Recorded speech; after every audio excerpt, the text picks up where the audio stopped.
मानखटाव मतदारसंघातील Mayani medical college संदर्भात एक महत्त्वाची ब्रेकिंग अपडेट न्यूज आपल्यापर्यंत येत आहे।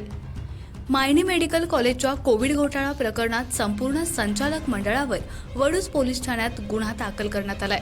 महात्मा फुले जनआरोग्य योजनेचे सातारा जिल्हा समन्वयक देविदास बागल यांनी वडूज पोलीस ठाण्यात तक्रार दिली आहे। यामध्ये आमदार जयकुमार गोरेंसह संचालक मंडळावर गुन्हा दाखल करण्यात आलाय।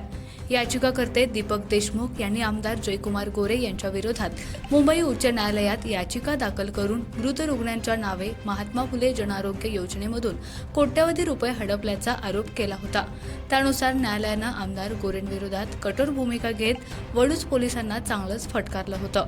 12 ऑगस्ट रोजी या याचिकेवर पुन्हा सुनावणी होणार असून त्याआधीच हा गुन्हा दाखल करण्यात आल्यानं उलटसुलट चर्चेला उधाण आलंय।